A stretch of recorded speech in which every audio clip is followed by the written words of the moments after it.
Hello movie lovers, Rayan team ಕಡೆಯಿಂದ trailer release ಆಗಿದೆ ಅಂತ ಅನ್ಬೋದು. ಇದು ಧನುಷ್ ಅವರ 50ನೇ ಫಿಲಮು. ರೈಟಿಂಗು ಡೈರೆಕ್ಷನ್ ಎರಡು ಧನುಷ್ ಸರ್ ಮಾಡಿದ್ದಾರೆ ಅಂತ ಅನ್ಬೋದು.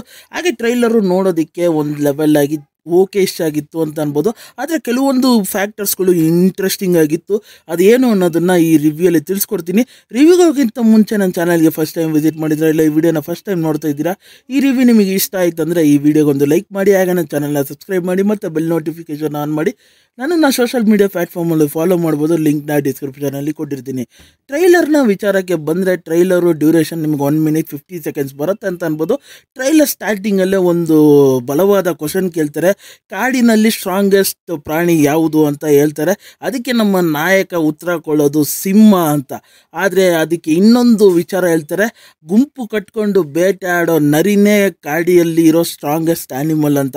ಅದನ್ನು ವಿವರಣೆ ಮಾಡಿಕೊಂಡು ವಿಜುವಲಿ ವಿಲನ್ನ ತೋರಿಸೋದಾಗಲಿ, ಹೀರೋಗೆ ಒಂದು ರೆಪ್ರೆಸೆಂಟ್ ಮಾಡೋ ವಿಧಾನ ಆಗಲಿ ಸಖತ್ ಇಂಟ್ರೆಸ್ಟಿಂಗ್ ಆಗಿತ್ತು ಅಂತ ಅನ್ಬೋದು. ಹಾಗೆ ಎಸ್ಪೆಷಲಿ ಆ ಫ್ಲ್ಯಾಶ್ ಬ್ಯಾಕ್ ಸ್ಟೋರೀಸ್ಗಳನ್ನೆಲ್ಲ ತೋರಿಸ್ತಾ ಆ ಬ್ಲ್ಯಾಕ್ ಆ್ಯಂಡ್ ವೈಟ್ ಸೀನಲ್ಲಿ ತೋರಿಸಾಗ ನಾವು ಸಪ್ರೇಟಾಗಿ ಐಡಿಯಾಲಜಿ ಮಾಡ್ಬೋದು. ಓಕೆ, ಇದು ಫ್ಲ್ಯಾಶ್ ಬ್ಯಾಕು, ಇದು ಈ ಥರ ಇದೆ ಅನ್ನೋ ಕಾನ್ಸೆಪ್ಟು ಸಖತ್ ಇಂಟ್ರೆಸ್ಟಿಂಗ್ ಆಗಿ ಅನಿಸ್ತು ಅಂತ ಅನ್ಬೋದು. ಬೇಸಿಕಲಿ ಈ ಟ್ರೈಲರ್ ನೋಡ್ತಾ ಒಂದು ರಿವೆಂಜ್ ಸ್ಟೋರಿ ಇದೆ ಅಂತ ನನಗೆ ಕಂಪ್ಲೀಟಾಗಿ ಅನಿಸ್ತಾ ಇದೆ. ಆದರೆ ಮೂವಿಯಲ್ಲಿ ಬೇರೆನೂ ಇರ್ಬೋದು. ಟ್ರೈಲರು ಫಸ್ಟ್ ಇಂಪ್ರೆಷನ್ ಹಾಗೆ ಬಂತು ನನಗೆ. ಆದರೆ ಪರಿಪೂರ್ಣವಾಗಿ ವೈಲೆನ್ಸು ಆ್ಯಕ್ಷನ್ಸ್ಗಳು ಇರುತ್ತೆ ಅನ್ನೋದು ಟ್ರೈಲರ್ ನೋಡ್ತಾ ಗೊತ್ತಾಗ್ತಾ ಇದೆ. ಹಾಗೆ ಅದರಲ್ಲಿ ನಮ್ಮ ನಾಯಕನ ಪಾತ್ರ ಸಖತ್ ಇಂಪ್ರೆಸಿವ್ ಆಗಿದೆ. ಅದೇ ಅಗ್ರೆಷನ್ ಆಗೂ ಇದೆ, ಅದೇ ಥರ ಮುದ್ದತೆನೂ ಇದೆ ಅಂತ ಅನ್ಬೋದು. ಹಾಗೆ ವಿಲನ್ನ ಪಾತ್ರನೂ ಅಷ್ಟೇ ಇಂಟೆನ್ಸ್ ಆಗಿದೆ ಅಂತ ಅನ್ಬೋದು.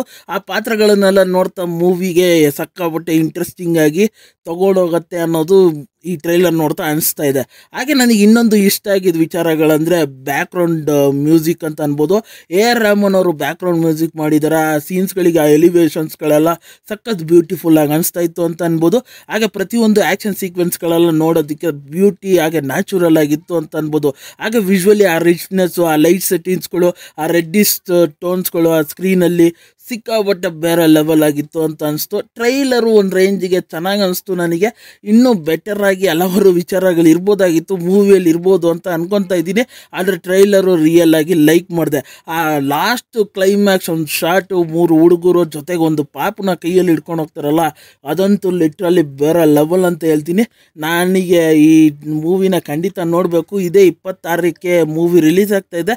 ನೀವಿನ್ನೂ ಈ ಟ್ರೈಲರ್ನ ಚೆಕ್ಔಟ್ ಮಾಡಿಲ್ಲ ಅಂದರೆ ಹೋಗಿ ಒಂದು ಸತಿ ಚೆಕ್ಔಟ್ ಮಾಡಿ. ನಿಮಗೇನಿಸ್ತು ಈ ಟ್ರೈಲರ್ನ ನೋಡಿ ಖಂಡಿತ ಕಮೆಂಟ್ ಮಾಡಿ ತಿಳಿಸಿ. ಕನ್ನಡ ಲ್ಯಾಂಗ್ವೇಜಲ್ಲಿ ಈ ಟ್ರೈಲರ್ ರಿಲೀಸ್ ಮಾಡಿಲ್ಲ, ನಿಮಗೆ ತಮಿಳು, ತೆಲುಗು ಮತ್ತು ಹಿಂದಿಯಲ್ಲಿ ಸಿಗುತ್ತೆ. ಅದರಲ್ಲಿ ಬೇಕಂದರೆ ಹೋಗಿ ಚೆಕ್ಔಟ್ ಮಾಡಿ ಅಂತ ಹೇಳ್ತೀನಿ. ಹಾಗೆ ರಿವ್ಯೂ ನಿಮಗೆ ಆನೆಸ್ಟ್ ಅನಿಸ್ತಂದರೆ, ಈ ವಿಡಿಯೋ ಇಷ್ಟ ಆಯಿತು ಅಂದರೆ ಈ ವಿಡಿಯೋಗೊಂದು ಲೈಕ್ ಮಾಡಿ, ಹಾಗೆ ನನ್ನ ಚಾನಲ್ನ ಸಬ್ಸ್ಕ್ರೈಬ್ ಮಾಡಿ ಮತ್ತು ಬೆಲ್ ನೋಟಿಫಿಕೇಷನ್ ಆನ್ ಮಾಡಿ. ಹಾಗೆ ನಿಮ್ಮ ಅನಿಸಿಕೆ ಅಭಿಪ್ರಾಯ ಏನಾದರೂ ಕಮೆಂಟ್ ಮೂಲಕ ತಿಳಿಸ್ಬೋದು. ಮತ್ತು ಮುಂದಿನ ರಿವ್ಯೂಯಲ್ಲಿ ಸಿಗ್ತೀನಿ. ಅಲ್ಲಿ ತನಕ ನನ್ನ ಚಾನಲ್ಗೆ ಸ್ಟೇ ಟ್ಯೂನ್ ಆಗಿರಿ.